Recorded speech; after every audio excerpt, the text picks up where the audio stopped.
Have you ever noticed what happens when you tell people about your biggest dreams? You feel that rush of excitement. They smile. They clap. And then, something strange happens. The fire inside you, the one that was burning so bright, it just starts to fade. That goal that felt so real, so close, suddenly feels heavy.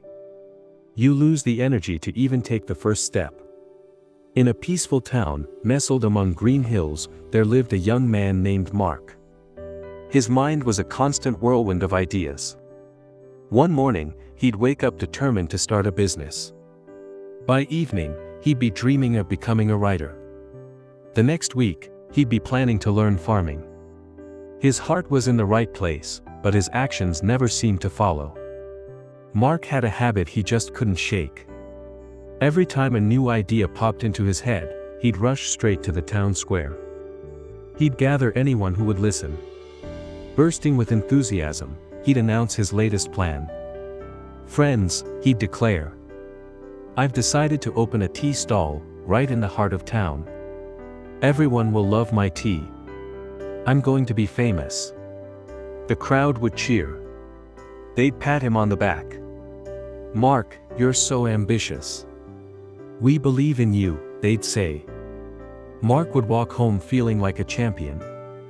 That night, he'd sleep soundly, his heart full of pride.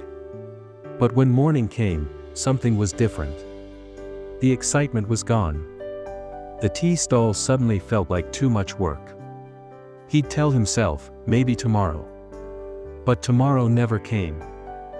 A few weeks later, a new idea would bloom, and the whole scene would repeat. "Forget the tea stall," he'd announce. "I'm going to learn carpentry. I'll make furniture so beautiful, people from neighboring towns will be lining up." Again, the crowd cheered. Again, Mark felt important. And again, he did absolutely nothing. This became the rhythm of his life. Years passed. Mark grew older, but his life remained exactly the same. His words were big, but his world stayed small. Inside, he carried a heavy heart. He couldn't understand why his dreams always seemed to slip through his fingers, like water. One quiet evening, Mark sat alone by the river that ran through town, watching the water flow gently by. An old man named Daniel approached him. Daniel wasn't famous, and he didn't talk much. But when he did speak, people listened. He sat down beside Mark in silence. After a long while, Daniel asked softly, "What's troubling you, my son?" Mark sighed, a deep, weary sound. "Daniel, I have so many dreams. But I never seem to reach them. I start with all this energy, but somewhere along the way, I just lose myself. I don't know what's wrong with me." Daniel looked at the flowing river and smiled. "Tell me," he said, "what do you do when a new idea comes to you?" Mark answered quickly, "I share it with everyone. I want them to know what I'm going to achieve. Their encouragement makes me feel strong." Daniel nodded slowly. "Come to my garden tomorrow morning. I have something to show you." The next day, as the sun rose gently over the hills, Mark found Daniel in his small garden, a patch of land bursting with green life. Daniel held 2 small seeds in his weathered hand. He gave one to Mark. "Plant this in the soil," he said. Mark dug a small hole with his finger, placed the seed inside, covered it with earth, and pressed down gently. Then Daniel took the second seed. But instead of planting it, he held it up in the air. A few children were playing nearby. Daniel called them over. "Look, children," he announced. "I have a magical seed. Soon, it will become the tallest tree this town has ever seen. Everyone will come to admire it." The children clapped with joy, their eyes sparkling with excitement. Daniel smiled at them, then simply placed the seed on a flat stone near the garden wall. Days turned into weeks. Every morning, Daniel would quietly water the spot where the first seed was buried. He never spoke about it. He just cared for it in silence. Mark visited often. He watched, amazed, as a tiny green shoot pushed through the earth. It was small and fragile, but it was alive. Days passed, and the shoot grew taller. Leaves appeared. It was becoming a young plant. Meanwhile, the seed on the stone remained exactly as it was. The sun beat down on it. The wind tried to blow it away. Then, one morning, a bird swooped down, picked it up, and flew off. The seed was gone forever. After several weeks, Daniel stood with Mark near the plant that had grown from the buried seed. It was now strong and green, reaching confidently toward the sky. Daniel spoke softly. "Do you understand now, Mark?" Mark looked at the thriving plant, then at the empty stone. A flicker of understanding dawned in his eyes. "A seed needs darkness to grow," Daniel explained. "It needs to be hidden underground. It needs silence. When you keep it in the open and shout about it, it dries up. It gets stolen by the wind and the birds. It never becomes what it was meant to be." Mark's face grew warm. He remembered all those announcements in the town square. All the applause. All the empty pride. Daniel placed a gentle hand on his shoulder. "When you share your dreams too early, you receive praise before you've done any work. Your mind gets tricked. It starts to believe the goal is already achieved. That pleasure you feel from people's words.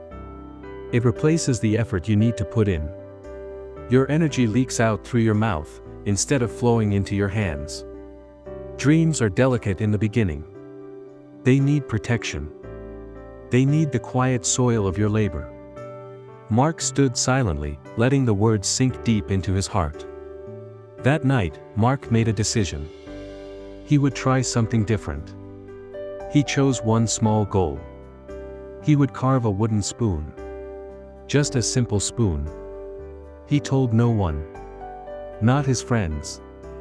Not his family. He just started. Every evening, after his daily work, he'd sit in a quiet corner of his home. He'd take a piece of wood and a small knife and carve, slowly. Some days, the wood would split. Some days, his fingers would ache. But there was no one to ask questions. No one to expect results. No pressure. Just him and his work. Weeks passed.